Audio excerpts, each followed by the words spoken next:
My name is Olivia Bennett. I was 36 years old on the day I realized that some families express love more through words than through actions. I didn't understand that at the time. I understood it later. The day everything began was a rainy afternoon in Savannah. My son, Ethan, who was 9 years old, was sitting on an examination table with his legs swinging in the air. He was wearing a dark blue jacket with worn elbows. It was Ethan's favorite jacket. He insisted on wearing it to the hospital because he believed it brought him luck. The doctor spoke very slowly. He chose each word as if a single wrong one could shatter the entire room. I remember hearing everything. I remember every syllable. I even remember the sound of the air conditioner humming above us. But the only thing my mind held on to in that moment was completely meaningless. That jacket needed to be washed. That was the only thought that appeared. Not the illness. Not the future. Not the fear. Just the jacket that needed to be washed. Ethan looked at his mother. The clear brown eyes of that little boy had no idea what had just happened. "Is it serious, Mom?" Olivia smiled. It was a smile that, years later, she still could not explain where it had come from. "We're going to get through this together." Ethan nodded. He accepted that answer as easily as any child who trusted his mother. Then he turned and looked out the window. Outside, the rain was still falling. Before this story continues, there is something important you need to understand about Olivia's family. Her parents had never forgiven her for her divorce. No one ever said it directly. They were too polite for that. Too careful to admit it. But some forms of coldness do not need an explanation.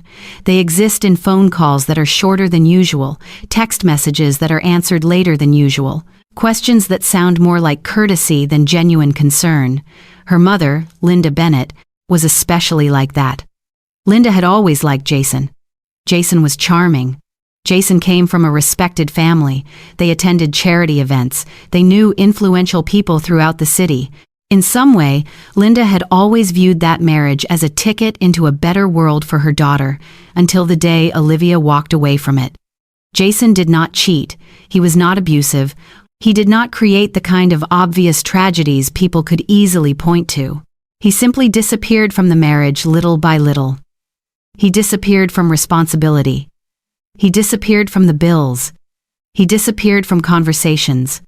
He disappeared from his own family. Eventually, Olivia realized she was living like a single mother, even though she still had a husband, so she got divorced. Her mother never truly forgave her. Her father, Charles, did what he had always done. He stood beside his wife, quietly, without objecting, without questioning, without defending, simply standing beside her. And then Ethan got sick. The months that followed were no longer measured in days. They were measured in treatment schedules, in medical tests, in doctor's appointments, in sleepless nights. Olivia worked remotely whenever she could. Days were spent at the hospital. Nights were spent in front of a computer screen. Sophie, who was 7 years old, began spending more time in silence. She often carried a small purple notebook with her. No one knew what was inside. Even Olivia never asked. Meanwhile, Noah, who was 5 years old, was still too young to understand what was happening. All he knew was that his brother was spending more and more time in the hospital, getting more tired, smiling less often. There were nights when Ethan was in so much pain that he could not sleep. Olivia sat beside his hospital bed, holding his hand, counting every breath, waiting for the sun to rise, then starting another day all over again. An endless cycle with no visible finish line. Until one evening near the end of the month, Olivia's phone buzzed. The doctor wanted Ethan admitted to the hospital first thing the following morning for a treatment that would last several days. Olivia looked at the calendar. She looked at Sophie. She looked at Noah. Then she looked at her mother's phone number on the screen. She took a deep breath. For the first time in months, she decided to ask her family for help. Deep down, Olivia still held on to a small piece of hope. The hope that when things became truly serious, when a child was fighting to stay alive, family would show up. She had no idea that the phone call she was about to make would completely change the way she saw her family forever. Olivia called her mother that evening. She had spent a long time thinking before pressing the call button, not because she was embarrassed, but because she had grown used to disappointment. This time felt different. Ethan needed to be hospitalized. The new round of treatment would last for several days. Sophie and Noah needed someone to take care of them, and her parents lived less than 15 minutes away from her apartment. Her mother answered on the second ring. Her voice was calm. Olivia explained everything as clearly as she could. The treatment schedule, the hospital stay, Ethan's condition. The only thing she needed, just a few days, just someone to look after Sophie and Noah. There was silence on the other end of the line for a few seconds. Then Linda sighed. "Your father and I already have a trip planned for this weekend." For a moment, Olivia thought she had heard her wrong. "A trip?" Linda explained. "A coastal resort." The reservation had been made weeks ago. Their friends had already arranged everything. They couldn't cancel at the last minute. Olivia stared at the kitchen floor. Her fingers tightened around the phone. "Mom, Ethan has to be hospitalized." "I know." Linda's voice remained gentle, but somehow that tone made everything feel colder. Everyone knows Ethan is sick, but other people's lives can't come to a complete stop because of it. That sentence stayed with Olivia for a very long time, not because it was spoken loudly, but because it was spoken so calmly, as if it were perfectly reasonable, as if a child fighting a serious illness was merely an inconvenience on a calendar. The call ended a few minutes later. Olivia sat motionless in the kitchen. Sophie was coloring at the dining table. Noah was lying on the living room floor playing with toy cars. Neither of them knew what had just happened. Neither of them knew that the people closest to them had just said no. That night, Olivia called Jason. It was the call she least wanted to make. Jason answered after several rings. There was music in the background, laughter, the sound of glasses clinking together. Olivia could almost picture the scene. Some kind of party. Some group of friends, a life without hospitals, without medical bills, without sleepless nights. She explained the situation briefly. Ethan was being admitted to the hospital. She needed someone to watch the two younger children. Just for a few days, Ethan passed away on a spring morning. The hospital room was very quiet. Sunlight slipped through the blinds, stretching long bands of light across the floor. Olivia sat beside his bed. Her hand was still wrapped around her son's hand. She did not know when the last trace of warmth had disappeared. She only knew she was not ready to let go. No mother ever is. Not even when everything is over. Not even when there is nothing left to change. Olivia sat there for a long time, longer than anyone expected, as if, as long as she remained there, Ethan had not truly left. The funeral took place 3 days later. A lot of people came. Neighbors, parents from Ethan's school, people who had donated to help with his treatment, strangers who had prayed for him. Olivia's parents were there too. Linda wore a formal black outfit. She cried. She hugged people. She told stories about Ethan. She spoke about how much she loved her grandson. Everything sounded right. Very moving, very convincing. At that point, Olivia no longer had the strength to think too deeply about any of it. She simply wanted to survive each day, each week, each month. The years that followed passed in the strange way that only grief can create. The world kept moving forward, while a part of her remained frozen forever. Sophie grew older. Noah grew older. Olivia returned to full-time work. Money was still tight, but life gradually became stable again. Not because things became easier, but because people eventually learn how to carry pain and keep walking. By then, Sophie had become a quiet girl. She still kept the same purple notebook. Then another one, and another. Olivia assumed her daughter simply enjoyed writing. She had no idea Sophie was recording everything. The things adults believed children would forget. Conversations, family gatherings, the smallest details. All of it was preserved inside those pages. About 5 years after Ethan passed away, Olivia began noticing something strange. Every time there was a family gathering, every time relatives talked about the period when Ethan was sick, the story being told always felt slightly wrong. At first, it was only small details. Linda would say she visited the hospital often. The truth was that she had only come a few times. Linda would say she was always ready to help. The truth was that she almost never did. Linda would say Olivia refused support because she was too independent. The truth was that she had begged for help. Many times. At first, Olivia thought her mother might simply be remembering things incorrectly. People misremember things all the time, especially as the years pass, but eventually those stories appeared more and more often, and they became more complete each time, as though they had been rehearsed, edited, repeated so many times that even the storyteller had begun to believe them. The turning point came one afternoon at a grocery store. Olivia ran into Aunt Rachel, a relative she had not seen in a long time. After a few minutes of casual conversation, Rachel suddenly said something that left Olivia speechless. "You are incredibly strong." Olivia smiled politely. Rachel continued, "After everything Linda did for Ethan, it's amazing that you made it through all of that." Olivia looked at her, confused. "What do you mean?" Rachel seemed surprised. She blinked. "You didn't know?"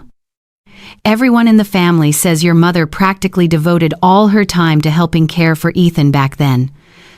Olivia felt her throat go dry. In that instant, every piece suddenly fell into place.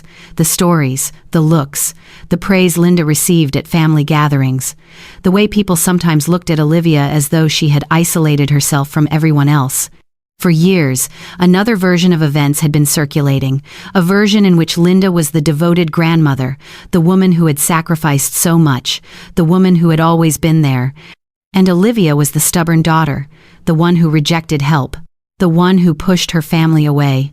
That night, Olivia sat alone in the living room for a very long time. She did not cry. She did not get angry. She simply sat there, because she had realized something more painful than the rejection she had experienced years earlier. Her mother had not only abandoned her, she had spent years erasing the truth about it. And the most frightening part was this: everyone believed her. Everyone except one person. One person who had witnessed everything. One person who remembered everything. One person who had never forgotten. That person's name was Sophie. And when she turned 15, Sophie decided the truth could not remain buried any longer. One evening in October, she closed the last notebook, looked directly at her mother, and said something that completely caught Olivia off guard. "Mom, I think it's time the whole family learned what really happened." Olivia did not ask Sophie what she planned to do. She did not ask her daughter to change her mind either. Over the years, she had learned one important lesson. The truth does not need anyone to defend it. It only needs the right moment. The gathering took place 3 weeks later. It was Uncle Robert's 70th birthday, one of the oldest and most respected members of the family. More than 30 people attended. Laughter echoed throughout the house. The smell of food filled the air. Everything looked like any other family celebration. Linda arrived early. She wore her favorite dark blue dress. Her hair was carefully styled. The familiar smile rested on her face. She moved from table to table, hugging people, asking about their lives, sharing stories about Ethan. Stories that always left people emotional.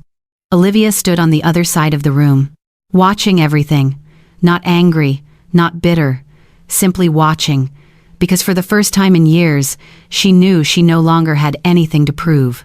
Toward the end of the meal, Uncle Robert stood up and thanked everyone for coming. Then he invited the family to raise a toast. It was a tradition, the same one every year. People began lifting their glasses. And then, at that exact moment, Sophie stood up. At first, no one paid much attention. Then the conversation slowly faded. One by one, people turned to look at her. Sophie was 15 years old by then, almost as tall as her mother, calmer than many adults. Linda smiled. She assumed her granddaughter wanted to offer a few birthday wishes. Everyone else thought the same. Sophie looked around the room, then she began to speak. "I want to talk about Ethan." The entire room fell silent. Ethan's name still had that power. Even after all those years, Sophie took a deep breath. "My brother died when I was 7 years old.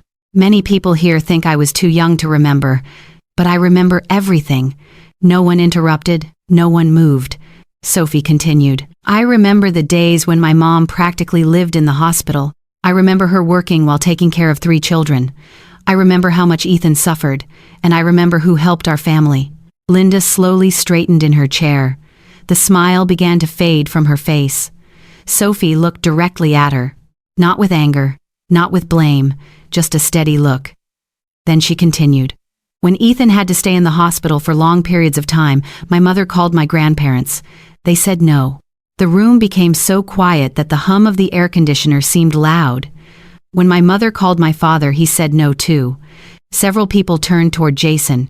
He sat completely still, his expression frozen. Sophie continued speaking. The people who helped our family were not relatives. They were neighbors. They were parents from Ethan's school. They were people who barely knew us. But they showed up. She paused for a few seconds, then reached into her bag and pulled out an old notebook. The purple notebook, the first of many journals. I wrote everything down, every day, every phone call, every time my mother cried when she thought we couldn't see her. A few people began wiping away tears. Uncle Robert lowered his head. Aunt Rachel stared at Linda in disbelief. Sophie opened the notebook, flipped through a few pages, then closed it again. I'm not saying this to embarrass anyone. I just think Ethan deserves to be remembered through the truth, and my mother deserves to be seen through the truth too. The words landed in the room like a heavy stone, not loud, not dramatic, but powerful enough to send ripples through everyone present. No one argued. No one told Sophie she was wrong. Because everyone understood. This child was not speaking from emotion. She was speaking from memory, from truth, from what she had personally witnessed. Linda sat frozen. The color had drained from her face. For years, she had built a different story. A story that turned her into the devoted grandmother, the selfless mother. But now that story was falling apart, not because of anger, because of the truth. A few seconds later, Uncle Robert was the first to raise his glass. For Ethan, he said quietly. Then he added another sentence. And for Olivia, who did everything a mother possibly could. One by one, glasses were lifted throughout the room. Linda did not raise hers. Jason did not either. They simply sat there, silent. For the first time in years, there was nothing left to say. No story left to rewrite. No place left to hide from the truth. That night, Olivia and her children left the party together. The sky outside was filled with stars. No one said much, but something had changed. A burden had disappeared. A door had closed. Forever. Months later, life continued. Sophie continued writing. Noah continued building his increasingly complex models. Olivia continued living, not because she had forgotten Ethan, but because her love for Ethan had never disappeared. It had simply changed shape. Sometimes Olivia thought about that day. The day her daughter stood in the middle of a crowded room. Without shouting, without seeking revenge, without insulting anyone, simply telling the truth. And finally, Olivia understood something that had taken her years to learn. Sometimes justice does not arrive through punishment. Sometimes the strongest form of karma is simply the moment when the truth is finally seen. And sometimes, a 15-year-old girl carrying an old notebook can accomplish what none of the adults in that room ever had the courage to do. Sometimes the people who hurt us the most are the ones we never expected to question. Olivia never got an apology. She never got those lost years back. But in the end, the truth finally found its way into the light, and sometimes that's the only justice we ever receive. What would you have done in Sophie's place? Would you have spoken up, or stayed silent to keep the peace? Let us know in the comments below. If you enjoyed this family drama story, don't forget to like this video, subscribe to the channel, and turn on notifications for more emotional stories of family, betrayal, truth, and karma.